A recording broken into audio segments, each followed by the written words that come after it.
Now, ABC6 News at 11 on your side. We're using these systems and applications for convenience and for entertainment. But in there lies a trade-off that we're exchanging our private information for the use of these systems. From TVs to smartphones, even the car you drive, your every move is being tracked by the devices and gadgets that you use each and every day. And tonight, Rodney Dunnigan is investigating how you could be putting yours and your family's personal information at risk. Rodney? Well, Bob and Stacia, experts warn that you need to be taking steps right now to protect yourself. Now, there's a good chance you're out there watching this tonight right now and you have your cell phone near, along with a number of other smart devices around your home. Well, what may come as a surprise is that many times your conversations and other information is being collected. And believe it or not, you're actually allowing it all to happen.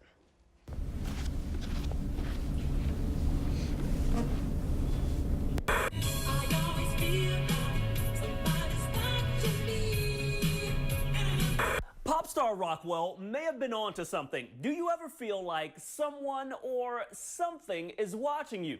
Well, you may be right, and there's a good chance you've already given the okay for it. Technology. Okay, check it out. From smartphones to computers. For more information. Home assistance devices to social media. The events that took place yesterday in Toronto. On and on and on. Many of us can't live without it. Some smart TVs right across the back wall here. My nicest one I have in right now is this Vizio. Electronic stores typically busy, with customers looking for the latest and greatest tech device. The smart devices for sure are something that's pretty hot seller for us there, whether it be a smart TV, your smart speaker, either with the Amazon Alexa or even for the Google Home speakers. All of these really cool gadgets may help to make life a bit more convenient, but here's the issue.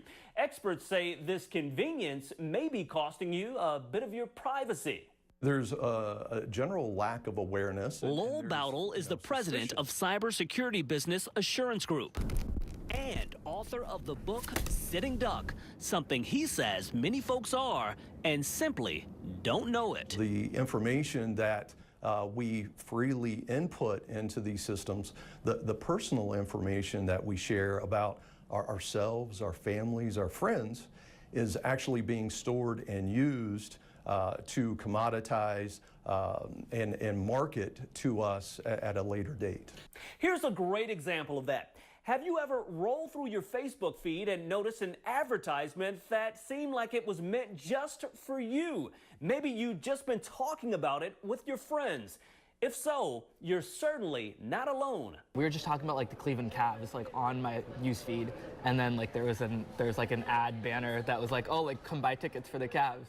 That story from Sahil Gupta, just one of many we heard researching this story. Like we were arranging an event this past month, and so there were all these random links for like tablecloths and like ribbons, you know. It's not stuff that we would actually search for, but like we had to because of the event, and that kind of stuff kept popping up on my newsfeed about discounts and whatnot, and it was just really random. A lot of this information you provide as you download apps. Mountains of data, your likes, dislikes, interests, even your favorite foods. All of it being collected. Yeah, it's very scary. Facebook literally reads what you're talking about, and that's crazy.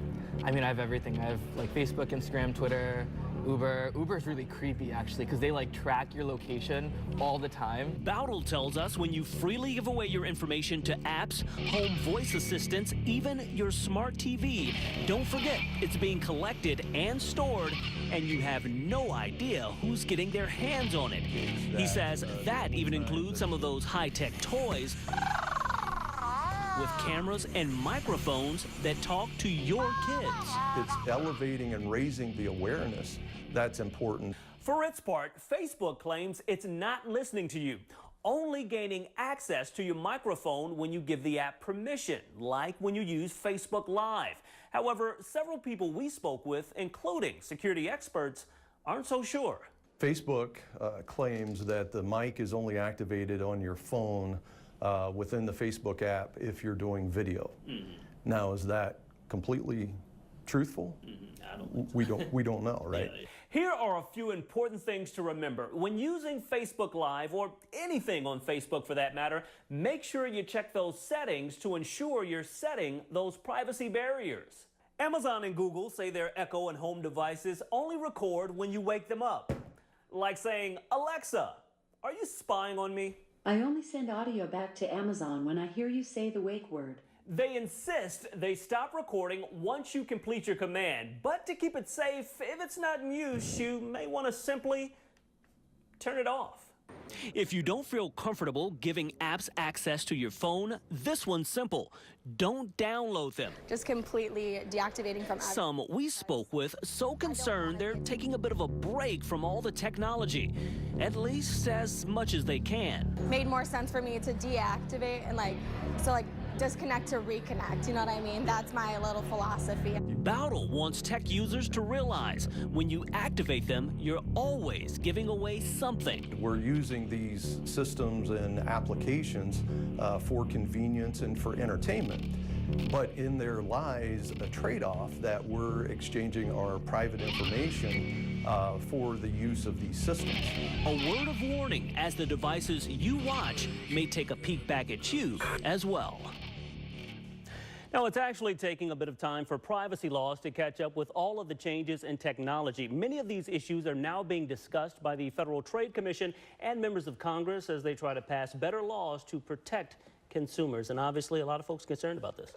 Rodney, is there a foolproof way to keep our information safe? That is a good question. Believe it or not, experts say the only real way to do that is to disconnect completely off of social media, get rid of that smartphone. I have 2 of them, as well as those smart devices. But most folks probably aren't willing to do that. So just be mindful of all of those devices that you're using and make sure to turn on those privacy settings, guys. You have to think that the laws will never keep up with the pace of technological change, Definitely. too. I mean, it'll get to one point and then it'll just change. And we're so attached. Yes, so Everything we do is Yeah. connected to these things these days. Definitely, and I'm sure, like I said, a lot of folks out there watching tonight probably watching it with their cell phone in hand. So, yep.